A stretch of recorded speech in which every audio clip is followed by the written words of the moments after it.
Hey guys, this is Dymo for Zero Clock Gaming. Welcome to the first podcast that I would hope to be a weekly show here on the channel.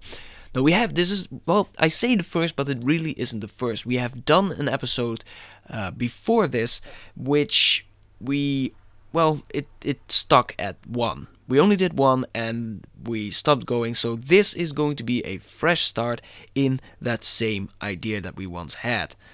Now, to make sure that this is going to be a weekly show and not peter out like the last one, I'm going to be here doing this now myself. I'm here all alone doing this podcast, and no, that's not sad. And the reason I do this is I can trust me. I know I'll be here. I know I have nothing to do now, so I can do this.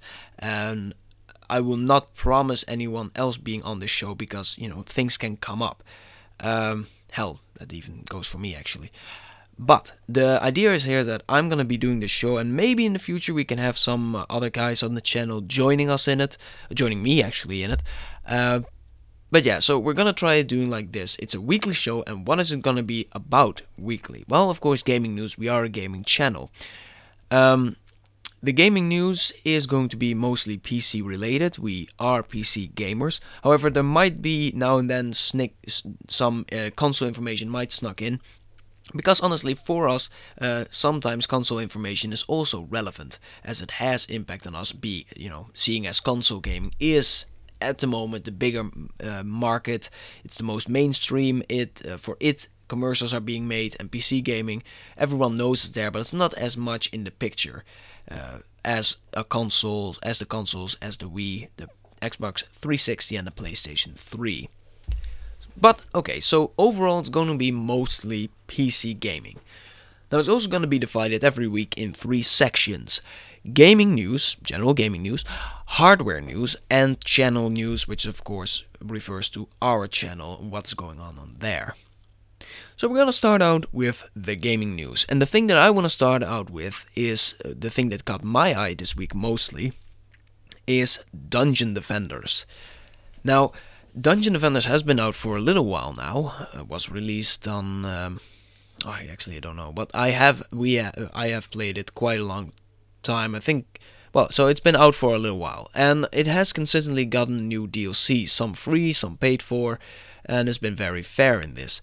However, the newest DLC that came out for it, which is by the way free DLC, is called President's Day Surprise, and honestly, I think it's kind of a little bit controversial, somewhat, because you have to understand, if you don't know Dungeon Defenders, and you will probably see the footage of it now, if you don't, let me just break it down to you.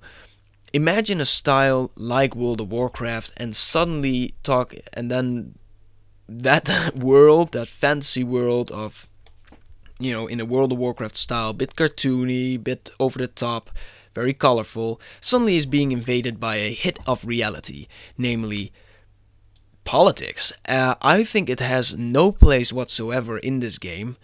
You don't have to pursue it, but I just think it's, if you have the game, you don't have to be confronted with this if you don't want to. But I think it's a very weird move of the developers to do this. So, and especially it's weird because you have to understand that the Republicans are still doing battle. They don't even know which one will be the Republican candidate to put up against Obama. Yet in this game, it seems like the developers already know who's gonna win. Because, let me just talk about it. Let me just say real quick what this DLC is about, as it is stated on the Steam page. Celebrate President's Day in Etheria, which is the world of Dungeon Defenders, with the President's Day Battle Royale Holiday Event. Pitch your heroes against each other in the Presidential Battle Arena, where you'll have to not only fight each other for the most points, but do so while invading the deadly demon boss. Beat the George Bush. No. Beat the mission to be awarded a presidential skin for your class, a unique pet, and more. Now, what are these unique pets? The unlockable pets are the Democratic Donkey and the Republican Elephant. And the unlockable outfits, and here comes the thing. The monk will get the outfit of, get a skin of President Obama. The squire will get a skin of Mitt Romney, the huntress of Michelle Obama, and the apprentice of George Washington, which of course is completely out of nowhere. And it's also sad, of course, to see that the Huntress has to be Michelle Obama, as there's never been a woman president in America, so they can't really put one there. So what's the next big thing? Michelle Obama. But here's the thing, yeah, Mitt Romney as a squire, that is pretty much this, that they have already decided for themselves, at least the developers of this game, Mitt Romney is going to be the Republican candidate. And of course, with these unlockable pets, this Democratic donkey and Republican elephant, if people are starting to wear this, you're gonna get some political discussions going if you play the game.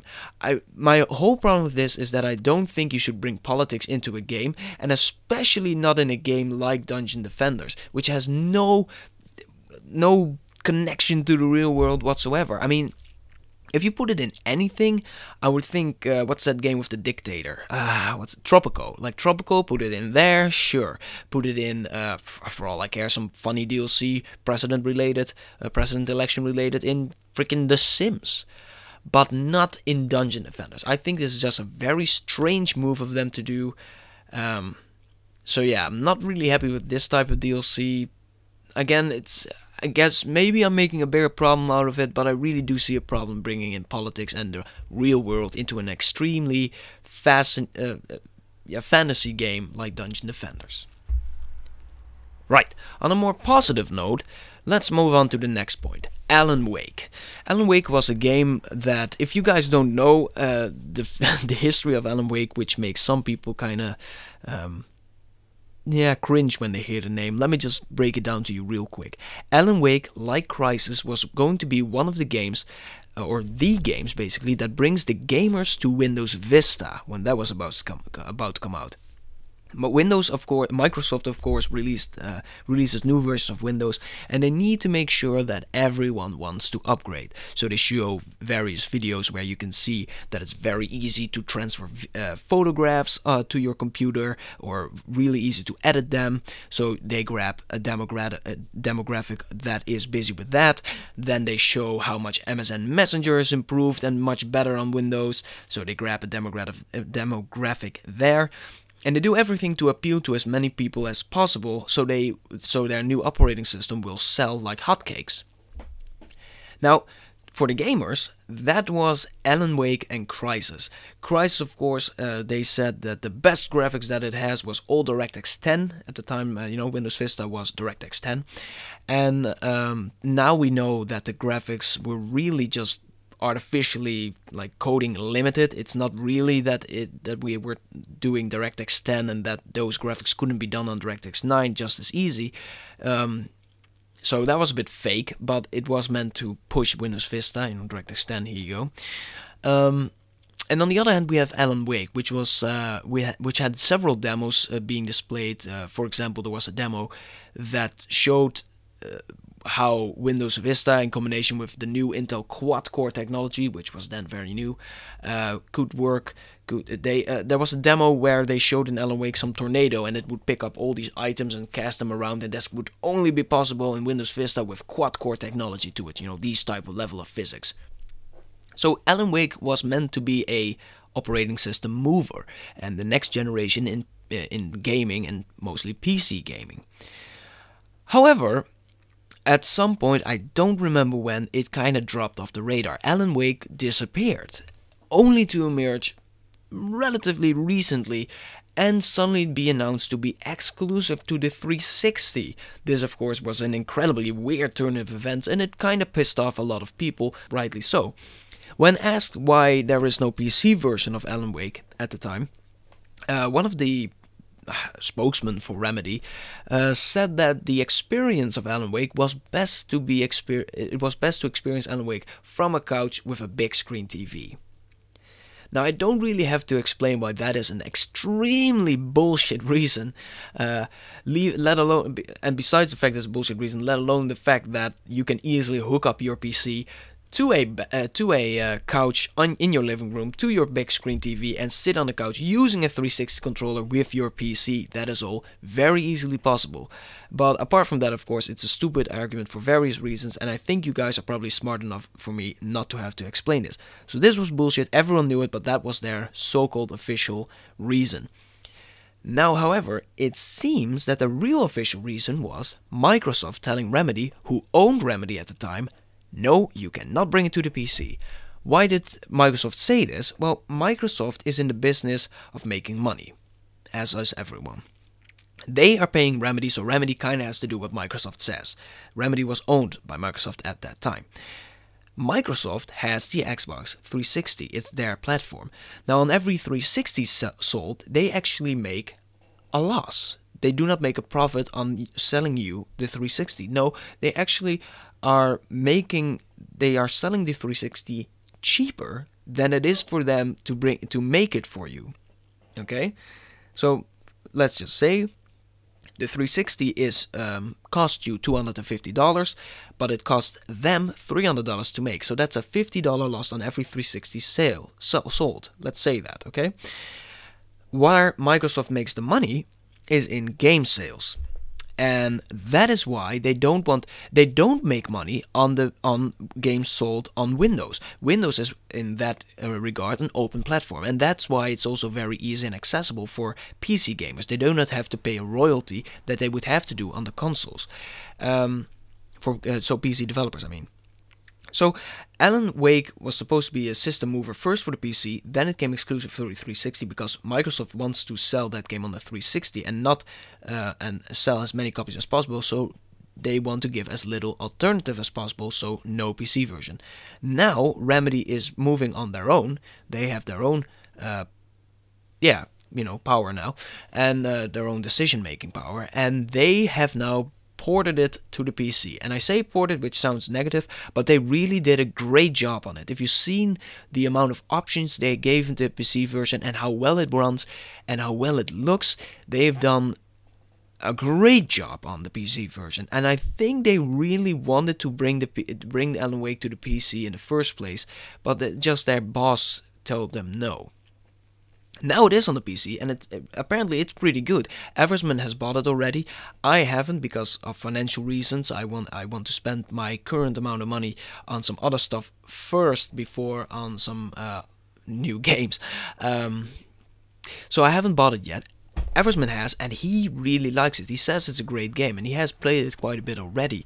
The only issue I had thus far is that there's a small frame rate drop on the highest shadow settings in certain areas. He drops from the solid 60 that you want to have to 40, which is not a big drop, but it's noticeable when you're playing, and that's the only issue, which I think can be just easily fixed with a patch or a driver update from his graphics card manufacturer. So that should be easily overcomable, but for the rest it's a great working game.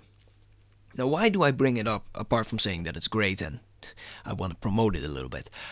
I bring it up because in the news, this week it said Remedy reports that Alan Wake for the PC has turned profitable within 48 hours of release.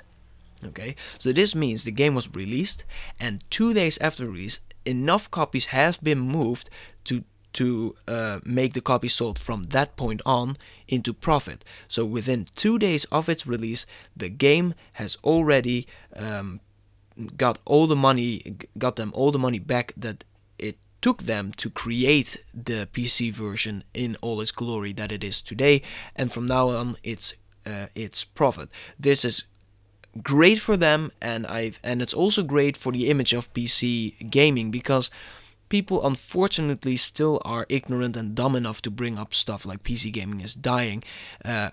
Hell, even the very idea behind it is stupid, but I'll get into that a bit later in this show because there's more to it in other news.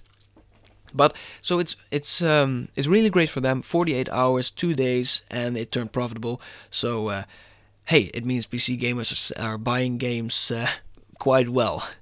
And this is one of the clear showings. And yeah, so again, happy for them. Good game, and it deserves it. And yeah, so that's the news regarding Alan Wake. Now I hope that I get the game soon, actually, because I'm really interested in it. And if I do, I might make a video of it, or maybe Eversman can make a video of it. I mean, he has played it now for a while. I'll see, maybe I can convince him to make one for the channel. Alright, next up. This is going to be It is actually not related to each other at all. Let's start with the other point is Never Dead. You guys know the game. Some people might know it. Some people might do not know it. Let me just talk you real quick what Never Dead is. Never Dead is actually not on the PC, so this is actually console news. Never Dead is on the 360 and PlayStation 3. Came out not too long ago, and it has been pretty much put in the ground by reviewers. It's really not a well accepted game. If you guys just let me just show you the main quirky idea behind the game. Is that the protagonist, you, have been cursed to never die. However, your body can be completely taken apart. That's the whole gameplay element, is that you fight enemies and they will hit you and you will lose an arm, and it is then you can just fight on without an arm, but it's probably best to try to get that arm back. Now, somewhere that's a bit of a comical, bit of a fun idea. It reminds me a bit of Stops the Zombie. But where it's failing is that Stops the Zombie is kind of fun, and in this game, the departing, well, departing. That sounds like whatever. That's like a pun. The removing body parts of your character is more of an annoyance than an actual fun aspect. But for that, I would really, I haven't played the game. Turn you to any one of the reviews, go to Game Traders, watch their review, and you can see that they probably have a good point as to why the game isn't really good. Why do I bring this up? I bring this up because very recently was announced DLC for Never Dead. Downloadable content. Now, downloadable content honestly has been met by many, and I think righteously so, with a little bit of, they don't take it as easily as developers make it out to be. You see, DLC has a bit of a problem, a little bit of a danger to it. The idea behind it is it's actually not terribly revolutionary, but the idea behind it is basically that after the game is released, the game is being kept alive via downloadable content in the form of new weapons, new areas, new unlocks, increasing the level cap and adding some new quests, depending on what your game is. That is what it does. Basically, it's like small versions of expansion packs that have been around forever. The problem is, with DLC comes in two forms. One, highly overpriced bullshit. So we're talking about a skin for a game that will cost you, let's say, €2. A skin in what's that game on the PS3? Little Big Planet. There, a skin, just a little suit for your character will run you €2, 2 real world euros. And knowing that there are, let's say, 50 skins, yeah, that can get expensive. Now, you don't have to buy it. That's the thing that defenders of the DLC always say. You don't have to buy it. You're not obliged. But I'm talking about the ridiculous pricing that they often put on these products.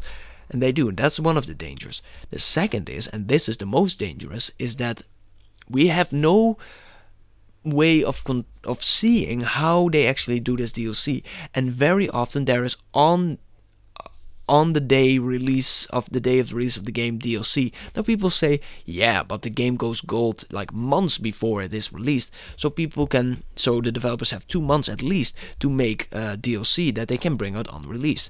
Yeah, here's the thing though. If you want to be honest with your gamers, with your consumers, with the people that give you the money for the product that you deliver them, you would make that on-day launch DLC free of charge. There is nothing more annoying than buying a game and finding out that as the moment you bought it, your game is not the full experience. You still have all kinds of DLC.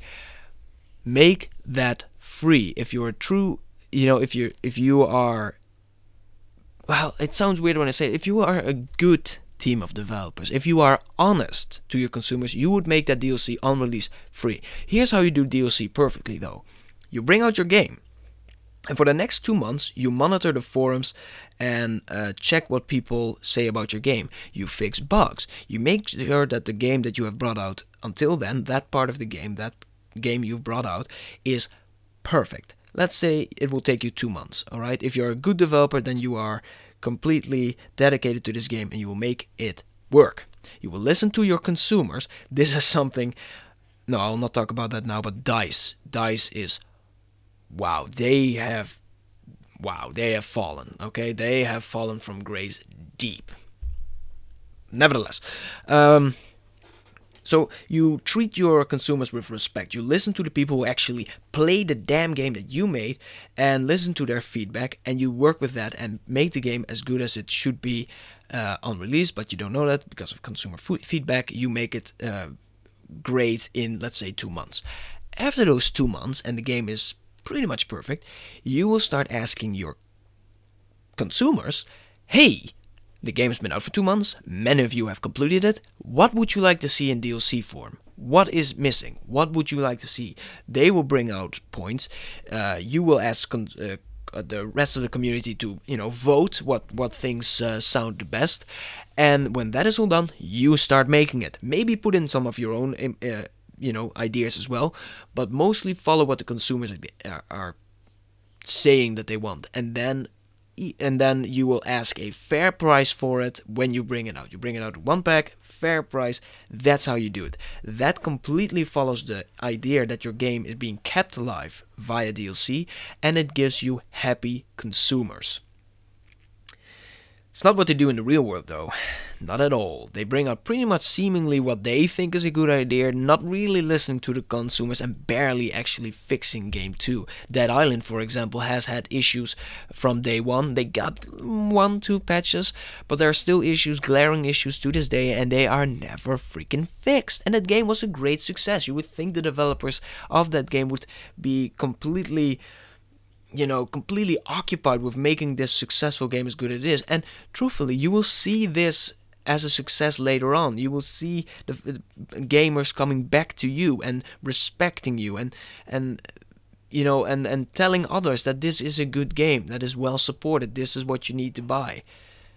It's unfortunately not like that in the real world, and we have honestly a lot of times bullshit DLC. So coming back all the way to Never That, what is my main point here? Never That is a really negatively reviewed game. We're talking about like really low scores. This will probably make it sell not very well because people are honestly pretty susceptible for reviews, especially if the review is well if there are good arguments and the reviewer really shows the problems like they do in game trailer reviews often, then people will probably not buy that game and probably will keep their money for more high-end titles that also come out all the time. So Never That is a bad game that probably doesn't get a lot of sales. However, to my surprise, DLC, yeah, for Never That. Actually, I think there are about 2 packs already. This cannot be done afterwards. There is no way these developers made this DLC after the game came out and saying, oh, look at this, our game is loved, let's make some DLC for it. No, bullshit. They have made this content that you can buy now as DLC was there from the start and was deliberately held back from the game that you bought with your money thinking all the content was in there. This was held back deliberately to be put in later to make extra cash. And this is really the thing what I mean with DLC. Often DLC is truly just simply bullshit. It's they ask more. It's a way to make more money in an unfair way instead of the lovely promise that it is there to keep the game alive longer. It's really just, and give the consumer more content. It's really just there to make more money on top of the initial sale that you already made. So that's negative, right? Let's keep the negativity going, honestly, because there is a lot of negativity. The Far Cry 3. In the past couple of days, we had some more trailers regarding Far Cry 3. First thing I want to say, some positives. I really do like the fact that they are using the Dunya engine, the same engine that powered Far Cry 2 for the new game. I like that they returned to the lush jungles that Far Cry 1 started. And it seems to be a pretty okay game. So far, the story is nothing special, but it seems to be engaging enough. I already said in my Def Jam Fight for New York look at that that for me story is not so much about being really smart, but more about being delivered really well. I do like smart stories. I like Inception and the idea behind it. I like 2001: A Space Odyssey, which is just really weird. But I also like stories which are simple as long as they are delivered right. Um, so Far Cry 3 seems to be alright in all these points. However, amongst the trailers, there has also been a couple of gameplay trailers, and here there are two things I want to mention that I really dislike, and I'm pretty sure there's no way of fixing it unless people will be able to make some mods for it, which I doubt because it's a Ubisoft game. The first is COD points, as I call them, Call of Duty points. You see, I don't know if Call of Duty actually was the one that came with it first, but it certainly popularized it, made it more popular. The fact that when you kill an enemy, you see these plus 100 points things pop up. That is the whole appeal about Call of Duty. Call of Duty makes you think, is a very easy to get into a game, and it makes you think you are a badass by doing absolutely nothing. You kill one guy, maybe you get 100 points for a kill, then you get 200 points for first kill, then you get 300 kills because you're a badass, then you get 600 kills for being at that spot at the time, then you get 900 points for making a long shot, 600 points for making a not so long shot. I don't know, but of course I'm exaggerating, but that is what Call of Duty does. It makes every player pretty much feel that they are doing something that they are doing well, even though they might not be. That's the whole appeal. That's the thing, that it's like an instant gratification type of system, and it appeals to people. It's a smart way to do it. That is what Call of Duty makes so interesting. What makes Call of Duty so interesting. Now, more games seem to try to do this approach, and to me it's not always a smart move. I think Battlefield, for example, Battlefield 3 does this, and I think it's a bit of a mistake. Battlefield 3 is always trying to be a bit more mature, team-oriented type of game, so have these and somewhere realistic. You know, it's not realistic, but it's somewhere trying to show you that they are trying to be realistic. And yeah, this whole points floating around if you kill an enemy, I don't know, I don't think it fits Battlefield that well. But it at least fits Battlefield better than it fits freaking Far Cry 3. Far Cry 3 does this. If you check the gameplay videos and you kill an AI enemy, you suddenly get that plus 10. I don't even know what it means. Maybe you get XP from it, but even if you do, I think it's a big mistake to put Call of Duty points in a game like that. It's supposed to be more engaging, and you are alone on an island fighting enemies. And I'm not saying it's supposed to be scary, but I don't think this plus 10 points fits a game like Far Cry 3 at all. So that's one point that it annoys me. And again, maybe a mod will come out that will stop that plus 10 shit from being visible. Otherwise, that's gonna be a problem for me when I play the game. If I end up playing the game. Depends if it's good. Because I really love Far Cry 1, I really love Crysis, I really love Crysis Warhead, I really hate Far Cry 2. Oh man, that's a terrible game for so many reasons. Maybe I can make a video of it, but honestly, it's kind of hard, I guess, to put into video. Maybe I can make it. Maybe it could be a bit comical, but it's gonna be hard to put into vehicle. Again, it's sort of like a pun. In a video, how and as to why Far Cry 2 sucks. I'm gonna give you one hint of one of the main things, and that is traveling. Oh my god, the traveling. Fuck you, Far Cry 2. Terrible game, horrible game. I don't even understand how anyone could like it. It's just bad. Why would I jump on Far Cry? Okay, so what I want to say is that Crytek is the company that made Far Cry 1, Crysis, and Crysis Warhead, which I all liked, and there's another company which made Far Cry 2, which I really dislike. So it's kind of I don't even know if Far Cry 3 will actually end up being a good game. So I can't really say that I will buy it. I will have to first wait and see how well it's received. The second point that I really don't like looking at the Far Cry 2 gameplay footage is that your character, the guy you are playing as, speaks. Your character is not an anonymous character. Your character has a personality, much like Jack Carver had. Is it Jack Carver? I think it was Jack Carver in the first Far Cry game. I'm fine with the character communicating, if he's on the radio with someone, if there are cutscenes, all of that. Fine. But I don't want my character to say stupid shit when I'm playing as him in the game. I'm just talking about there are moments in the game when, for example, you throw a grenade and your character will say, "Eat a fucking grenade, dirtbags." I don't want my character saying that. If my character goes down with a zipline, I don't want him to go, "Whoa, this is really high." It's not because it makes him look... It's because as I'm playing the game, I am the character. I am that guy. I will give the response of like, "Shit, this is high," or "Here, you get a grenade, you stupid AI bastards." I don't want my character to give this feedback. I think it sounds really stupid. I'm also annoyed very much, and this is not just criticism on Far Cry 2, or Far Cry 3, I mean. I'm also very annoyed by this fact in, for example, Battlefield 3, where the characters also say the most stupid-ass bullshit, which I really don't want to hear. I'm okay with him talking when I spot someone, that he will say enemy tank spotted, yes, because that's my doing. But I don't want my character really the shouting of, "Oh my god, it's a fucking grenade!" I don't know. It just takes me a bit out of the experience. I think it's often just silly. So that's fine. So, more negativity. Resident Evil Operation Raccoon City.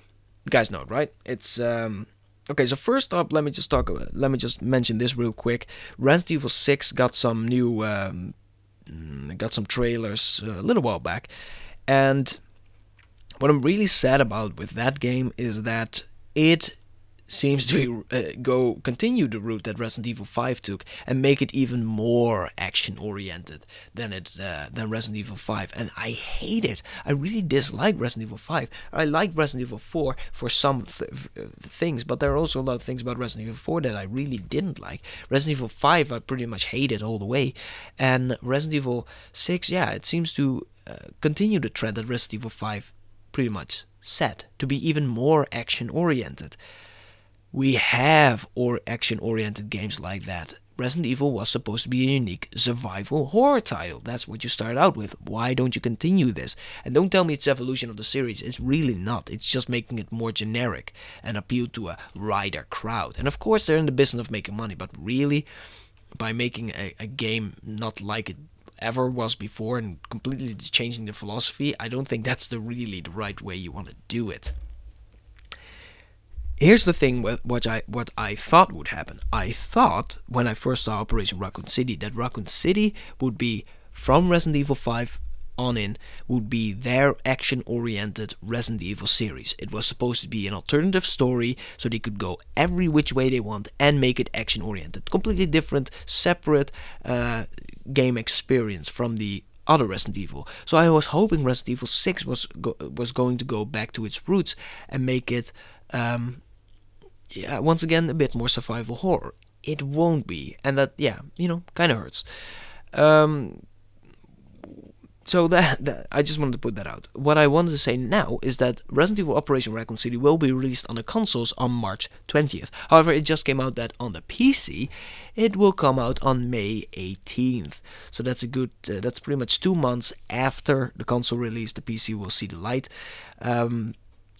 This is probably due to the consoles asking them to be, probably offering money to Capcom to bring it out on their platform first, then the PC version, which will then be probably pretty much only profit for Operation Raccoon City. I hope the PC version of the game will get the care that it needs, make everything work well for the PC and give it all the technical improvements that the PC crowd expects from a PC game anno 2012.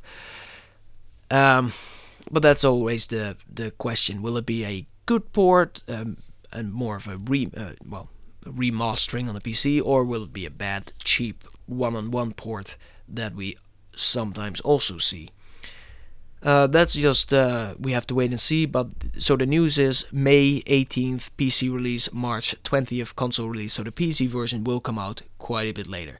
This was the end of the game news. Not much positive, honestly, this week, unfortunately, except for, of course, Alan Wake looking to be great. But yeah, that's it for the gaming news section. Moving on, hardware news. Man, this is a long podcast, isn't it? Hardware news. Okay, so I first want to start off with Jestin. Now, it doesn't say much probably to you. Jestin is a Chinese company that makes graphics cards. I don't even know if you can buy their graphics cards here.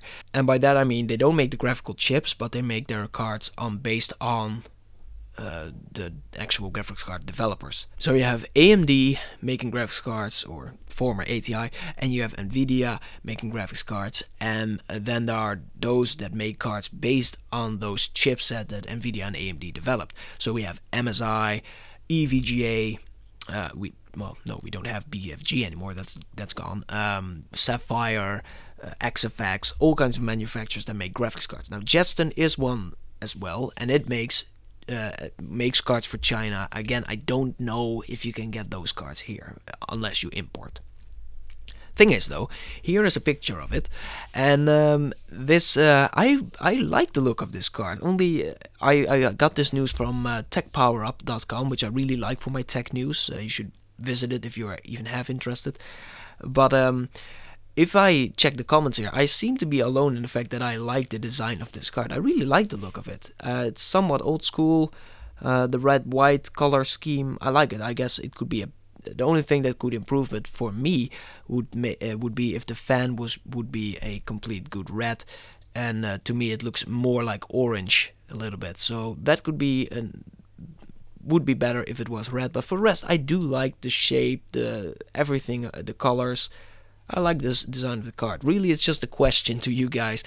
Do you guys like it, or am I really alone in this? Alright, other thing for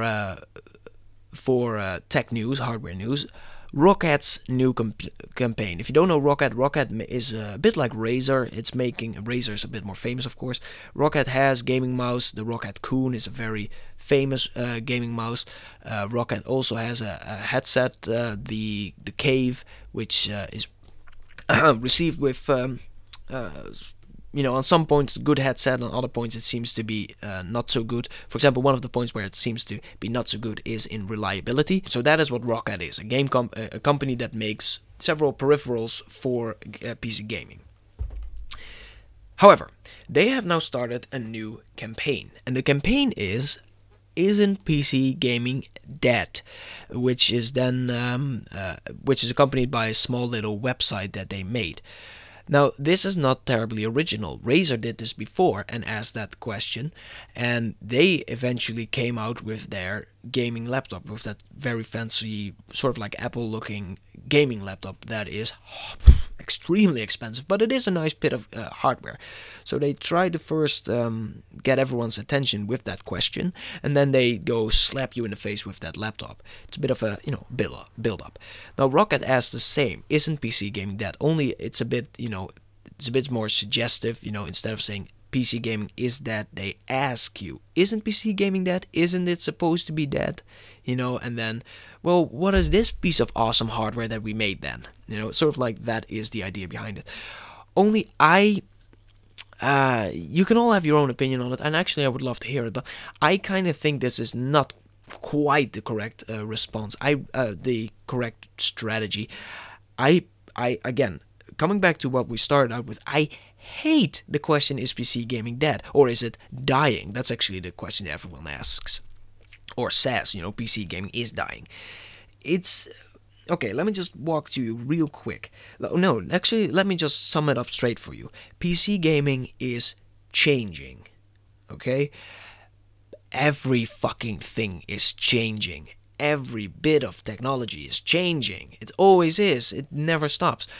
Hell, console gaming is changing. Look at the massive difference that we have from, let's say, the PlayStation 1 to the PlayStation 2 to the PlayStation 3. If you see anything, the PlayStation 3 is much more of an multimedia device than the PlayStation 1 ever was. The PlayStation 1 and the Nintendo 64 have been core gaming, actually the GameCube too, have been core gaming devices. The PlayStation 3 and the Xbox 360 are more and more becoming multimedia devices, watching movies on it, going for small things on the internet on it. basically the consoles are becoming more and more PCs. That's the whole thing of a PC. For all you know, the next PlayStation 4 with a little firmware update will allow you to write a Word document. Hell, maybe it will be a Word document voice control that you can just speak what you want to say and it will be typed out on the PlayStation 4. I'm just saying, the consoles are changing. And what I find the most interesting is, why do people say PC gaming is dying? It's because it's not as popular now as it was so many years back with the previous generation of consoles. What you have to understand is that the consoles are more and more marketed. They are more in the picture than PC gaming ever is. Nobody makes commercials for buy this gaming PC on the TV. They may be on a website, but yeah, there's very little commercials going on for PC gaming, and yet there is a lot going on for the consoles. Of course, it's more in the picture, and thus it becomes more popular, and thus we get things like that this game comes out for the consoles, and then a little bit later for the PC. And we have those cheap ass ports that are being done, but overall PC gaming is in a good shape. We get some good games, we also get some bad games, but hell, the consoles get some bad games too. What I find the most frustrating part is that nobody asks, is console gaming dying with the coming of freaking gaming on the mobile phones, on the smartphones? We now have a lot of games and a lot of focus being put on the iPhone and other smartphones and the iPad and other pads for gaming. There's a lot of focus on there, and no one is asking now the question, is console gaming dying with the coming of these devices? It's not. It's changing. Everything is changing. It always is. So stop asking or telling everyone that PC gaming is dying. And that's why I think Rockhead is really not doing well by bringing up this old thing again. It's never has been an issue. It's a stupid thing that people bring up. People who who are barely in contact with reality or know how anything works in the tech world. So yeah, bit of frustration. I don't think it's a good marketing campaign strategy. Maybe you do. Let me know, because I would love to know. Alright, moving on. There is a rumor going that pretty much AMD, at least on the graphics level, the GPU, so the graphics processing unit, the graphics card basically, AMD is going to be, there's a rumor going that AMD now is pretty much solely responsible for all the next gen consoles GPU. The GameCube used ATI graphics, and the Wii, I don't even know, does the Wii use ATI graphics? I don't know, but anyway, the GameCube did it, and the Wii U is rumored to do that as well. The Xbox 360, the Xbox One used NVIDIA graphics, the original Xbox. The Xbox 360 uses ATI graphics, and it is all, but it's all, and I guess Microsoft kind of liked ATI to work with. So the next gen Microsoft console, the Xbox 720, is highly, or Durango as the new what's it called, code name for it is. Durango is said to be using an ATI graphics card as well. Hell, we already have a rumor flowing what specific model of ATI card it will be using, and that is the HD 6670. Now I hear you saying, what, a 6670? Come on, man, that's lame. Well, you have to understand, it is a console, and that card is going to be light years ahead of the current card in the 360. So you can only imagine what kind of amazing stuff they can get out of using a 6670 in their new consoles. They will probably give some good results. So that is for the Wii U and the 360, and now a rumor is floating around that PS3 or the PS4, the new PlayStation, will also be using ATI's graphics. Which, let me just read this little thing here, also again on Tech Power Up. AMD designing next-gen PlayStation's GPU. Sony has begun working on its next-generation gaming console under the PlayStation brand, and Forbes learned that it's none other than AMD designing its graphics processing unit, or GPU. AMD is far from new to the game console GPU business, as its GPUs have already drive graphics processing in the Xbox 360 and the Nintendo Wii consoles. console. So there you have it. The Wii has it as well. If launched anytime soon, the next gen PlayStation will create a rare moment where GPUs of all three major game console makers would be AMD made. The current PlayStation 3 console uses an NVIDIA GPU. So here you have it. The PlayStation 2 uses a proprietary technology from PlayStation for the graphics. The PlayStation 2 used the PlayStation 2 used proprietary technology from PlayStation, from Sony themselves. The PlayStation 3 used an NVIDIA graphics card, uses one, and it's now rumored that the PlayStation 4 will, or pretty much confirmed that the PlayStation 4 will use an ATI graphics card. The Xbox One used NVIDIA graphics, the Xbox 360 used ATI, and the next one will probably use ATI. And the Nintendo GameCube uses ATI. The Wii, apparently now from reading this article, uses ATI, and the Wii U is rumored to use again ATI or AMD, the same company. So that's an interesting thing, right? It's pretty interesting to know that new consoles will have pretty much in that department the same manufacturer and the same type of quality, on their consoles. And it will create an interesting sort of environment, I think. I do hope, though, that Sony, despite using ATI for their graphics cards, I do hope Sony will not. There was a rumor flowing that Sony would be a lot more conservative with their technology. You know, being on the PlayStation 3 being a very out there type of technology that actually intimidated a lot of developers. There is a rumor going forward that with the new PlayStation, Sony will definitely make the their game console a lot more conventional. I hope this is not the case. I really, really hope they stick with what they, stick with their the route they took and make a Cell 2.0 for the PlayStation 4. And just make those lazy developers stand up and make good use of it. I hope they do it. You never know, but alright, that's enough on the hardware news. Let's move on to the third section and get through this podcast soon enough. I don't even know how long have we been going on now. Let's see. Wow, close to an hour. Holy shit, this is a long podcast. Okay, channel news. Def Jam Fight for New York. I made a video of that. Not many people have watched it. Only 30 views so far, so that's really not many. But then again, what can you expect from a game from that era? But Joe, check it out. Give me some feedback on if you liked it. I do plan on making more videos on captured old GameCube and Xbox One footage games. So I'm planning to make some more videos in the same vein as Def Jam Fight for New York, because there's a lot of stuff that these old consoles have that is actually really good, and I don't see too many videos of. So should be interesting. I'm just waiting for a new capture card to come in, and then we can do this hopefully with a little bit better quality. And so that should be good. That's one for the channel news. Secondly, thanks to Eversman who bought it for me on a Amazon deal, I now have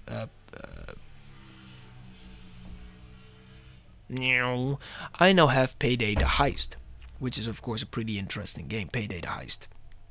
This game, actually, I just want to say I have it. I've been playing it, and there should probably be a video on that up pretty soon, because we do. I like it. It's a pretty interesting game, and not bad. And the developer of that game, the indie developers that made it, seem to be very rightly so. Seem to be very in tune with the consumers, so that's a good thing. They want their game to succeed. They want their consumers to be happy, and they want to make a name for themselves. So this game is their way to do it, to make it as good as it possibly can. Payday the Heist seems to be quite alright. I'll make a video of that, hopefully with Eversman actually in the not too distant future. And starting next week, I'm going to make a little playthrough or a let's play or a look at, whatever you want to call it, of Darkfall Lost Souls. GreenMainGaming.com, which is an online game selling website, had, in honor of Alan Wake, a horror game sale going. Now, Alan Wake was sold out very fast, but there are other games that also had a little discount, and Darkfall Lost Souls was one of them. Now, I haven't played it yet. It seems to be a bit of a scary, bit of a horror-oriented game, and And I've only started up just to see if everything worked, if I didn't have any issues with running it, and it works well.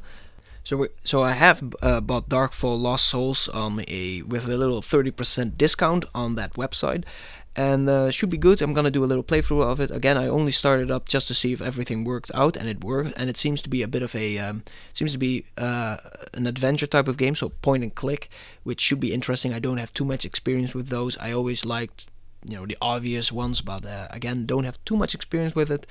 But it's always fun, in my opinion, to see playthroughs of horror type titles, horror games. So that should be good, and we'll start with that next week. Thank you all for watching. This was finally, man, this took long. This was the podcast on 0 O'Clock Gaming on the week, week's news. If you guys have any tips or questions regarding any of this, leave a comment, and hopefully this will work out, and I will get better at it as time passes. See you all next week.